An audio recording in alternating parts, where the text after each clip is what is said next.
Assalamualaikum warahmatullahi wabarakatuh. Perkenalkan, kami dari kelompok satu ingin mempresentasikan analisis kegagalan manajerial pada Hotel Alexis. Perkenalkan, nama saya Gifra Fadi Arabani dan rekan saya. Perkenalkan, nama saya Muhammad Ramandika. Perkenalkan, nama saya Maulana Ibtisam Suprapto. Perkenalkan, nama saya Dini Nurhoirunisa. Perkenalkan, nama saya Sarah Agnia Permata Safira. Di sini saya akan mempresentasikan analisis kegagalan di Hotel Alexis. Next. Hotel Alexis Jakarta dulunya adalah sebuah hotel yang bernama Hotel Ancol dan terkenal angker sebelum dibeli dan diakuisisi oleh Alex Tirta pada tahun 2000-an. Setelah direnovasi, hotel ini diluncurkan kembali kepada tahun 2006 dengan nama Hotel Alexis dan bertransformasi menjadi pusat hiburan malam, One Stop Entertainment, dengan berbagai fasilitas seperti hotel karaoke, geria spa, dan diskotik.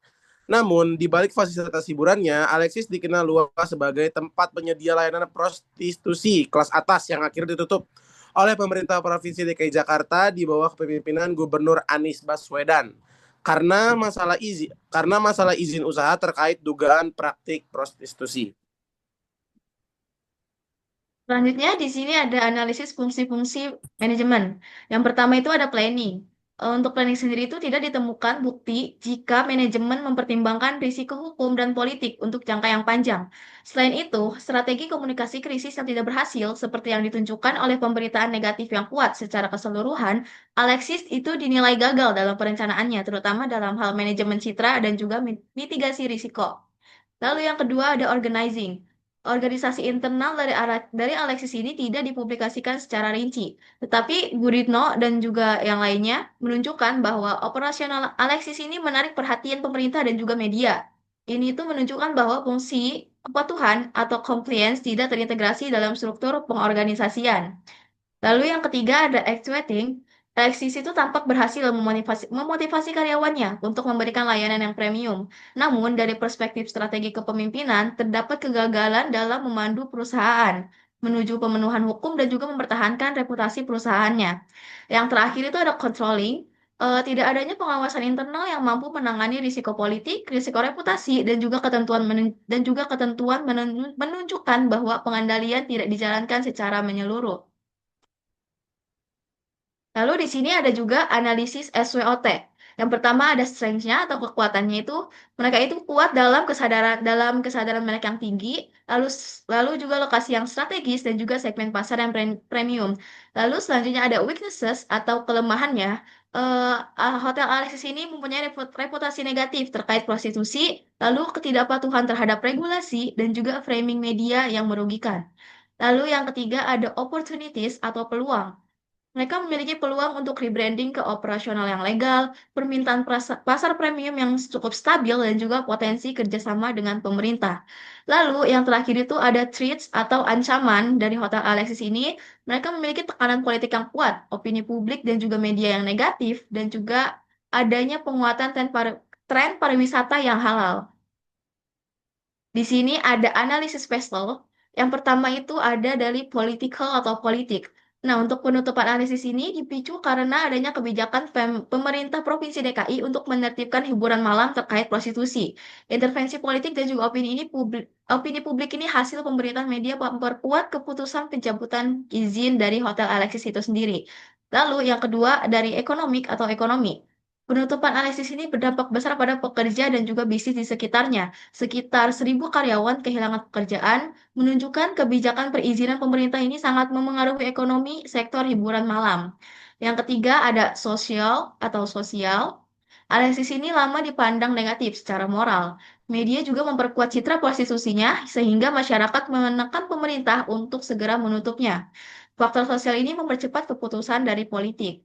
Lalu yang keempat ada technological atau teknologi. Nah, pengawasan pemerintah dengan CCTV dan juga sistem digital ini meningkatkan kontrol terhadap aktivitas hiburan malam. Media sosial juga mempercepat penyebaran isu dari Alexis dan membentuk persepsi dari publik. Yang kelima ini ada environmental atau lingkungan. Untuk aspek lingkungannya seperti pengelolaan limbah dan juga sanitasi ini menjadi bagian evaluasi izin, meski bukan alasan utama penutupan, namun tetap menjadi pertimbangan dari perizinan Hotel Alexis. Yang keenam atau yang terakhir ini legal atau hukum. Nah, pelanggaran pemerintah daerah terkait prostitusi dan juga operasional tanpa izin ini menjadi dasar hukum pencabutan TDUP dari Alexis itu sendiri. Untuk pelanggaran administratif ini menjadi alasan resmi dari penutupannya Hotel Alexis.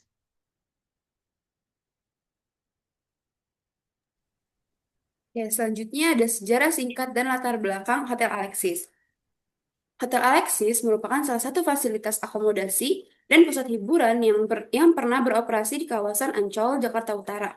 Sejak dibuka pada pertengahan tahun 2000-an, Alexis berkembang sebagai hotel yang menawarkan layanan lengkap, mulai dari kamar, restoran, hingga berbagai bentuk hiburan malam yang membuatnya dikenal luas di masyarakat. Namun, seiring berjalannya waktu, keberadaan Alexis tidak terlepas dari berbagai sorotan publik. Hotel ini beberapa kali dikaitkan dengan aktivitas yang dinilai tidak sesuai dengan ketentuan hiburan yang berlaku. Walaupun pihak manajemen membantah tudingan tersebut, isu tersebut tetap menjadi perhatian pemerintah daerah. Selanjutnya, jenis usaha pariwisata yang dijalankan. Hotel Alexis beroperasi di sektor perhotelan dan hiburan malam. Tempat ini tidak hanya menyediakan layanan akomodasi layaknya hotel pada umumnya, tetapi juga menawarkan berbagai fasilitas hiburan seperti klub malam, spa, lounge, dan layanan rekreasi lainnya yang membuatnya dikenal sebagai pusat kegiatan malam di Jakarta. Hotel Alexis menjalankan peran sebagai penyedia layanan penginapan dan hiburan. Hotel ini bertugas melayani tamu yang membutuhkan tempat menginap, menyediakan ruang untuk bersantai, serta menawarkan berbagai fasilitas rekreasi bagi pengunjung yang ingin menikmati hiburan malam.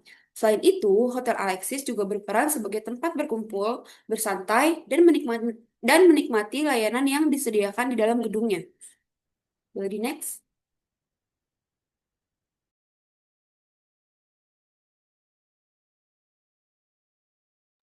Oke, di sini ada struktur organisasi dan pembagian fungsi kerja. Yang pertama ada General Manager, yang kedua ada Front Office Department, yang ketiga ada Housekeeping Department, yang keempat ada F&B Department, yang kelima ada Marketing and Sales Department, yang keenam ada Security and Department, yang ketujuh ada Engineering, Maintenance and Department, yang ke-8 ada Human Resource, yang ke-9 ada Finance and Accounting Department. Kondisi perusahaan sebelumnya mengalami kegagalan. Sebelum akhir ditutup, Hotel Alexis dikenal sebagai salah satu pusat hiburan malam yang selalu dipadati pengunjung di Jakarta. Bangunannya terlihat hidup setiap malam karena banyak orang datang untuk menikmati fasilitas seperti klub malam, spa, dan karaoke yang tersebar di beberapa lantai.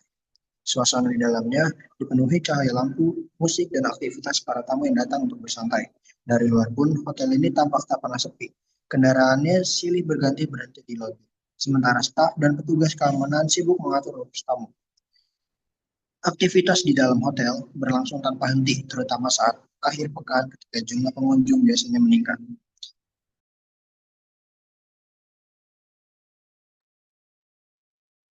Pelajaran manajerial. Perencanaan harus adaptif dan fleksibel. Komunikasi publik dan pemulihan citra harus proaktif. Pengawasan internal wajib kuat dan konsisten. Krisis harus dikelola sebagai strategi, bukan reaksi. Strategi agar tetap bertahan. Jika Hotel Alexis ingin tetap bertahan, mereka harus melakukan yang pertama itu dari branding dan restrukturasi bisnis, bangun sistem manajemen krisis dan komunikasi korporat, perkuat kontrol manajemen dan kepatuhan regulasi, terapkan service recovery, dan kolaborasi dengan pemerintah dan komunitas. Oke, masuk ke kesimpulan. Yang pertama, ringkasan temuan utama dari analisis. Dari hasil analisis manajemen, SWOT, dan PESTEL, kegagalan Hotel Alexis terutama disebabkan oleh lemahnya pelaksanaan fungsi manajemen dalam aspek perencanaan, pengawasan, serta kepatuhan hukum. Gurito dan kawan-kawan tahun 2022 menegaskan bahwa manajemen tidak mampu mengantisipasi risiko politik dan regulasi yang berkaitan dengan operasional hotel. Selain itu, citra publik yang buruk akibat pemberitaan negatif yang konsisten memperburuk legitimasi Alexis di mata masyarakat. Faktor politik dan hukum semakin memperkuat alasan penutupan karena adanya temuan pelanggaran regulasi, seperti disampaikan Fatona tahun 2020. Yang kedua, inti dari penyebab kegagalan dan pembelajaran yang diperoleh. Penyebab utama kegagalan Alexis adalah ketidakpatuhan terhadap ketentuan hukum, buruknya manajemen reputasi, dan intensitas tekanan politik serta sosial. Guritno dan kawan-kawan menekankan bahwa kegagalan perusahaan untuk memastikan operasional tetap dalam batas regulasi menjadi pemicu utama. Dari kasus ini, perusahaan dapat belajar bahwa tata kelola kepatuhan, mitigasi risiko reputasi, dan perencanaan strategis yang matang merupakan fondasi penting agar suatu bisnis dapat bertahan dalam lingkungan bisnis yang kompleks. Palupi dan Kurnia tahun 2020 juga menegaskan pentingnya memahami peran media dalam membentuk persepsi masyarakat. Bisa di next. Selanjutnya ada rekomendasi. Yang pertama, saran untuk perbaikan manajemen di masa depan. Organisasi perlu memperkuat sistem pengendalian internal dan memastikan seluruh kegiatan operasional memenuhi aturan pemerintah. Fatona tahun 2020 menunjukkan bahwa kepatuhan terhadap regulasi merupakan syarat utama keberlangsungan usaha, khususnya di sektor pariwisata dan hiburan. Strategi komunikasi krisis dan pengelolaan reputasi perlu dirancang secara komprehensif, sejalan dengan rekomendasi Palupi. Mengenai pengaruh media dalam membentuk opini publik. Selain itu, perusahaan harus mempertimbangkan perubahan model bisnis agar sesuai dengan norma masyarakat dan tren industri, seperti meningkatnya pariwisata halal. Yang kedua ada rekomendasi bagi mahasiswa atau pelaku industri. Dalam menghindari kesalahan serupa, mahasiswa maupun pelaku industri perlu membangun kesadaran akan pentingnya analisis resiko strategis yang mencakup faktor politik, sosial, dan hukum, agar dapat meminimalkan potensi konflik dengan regulasi pemerintah. Pelaku industri juga perlu mempelajari cara membaca dinamika media dan opini publik, karena persepsi masyarakat dapat memengaruhi legitimasi usaha. Kurniawan menekankan pentingnya adaptasi dan kolaborasi dengan pemerintah serta masyarakat sebagai langkah preventif untuk menjaga keberlanjutan usaha.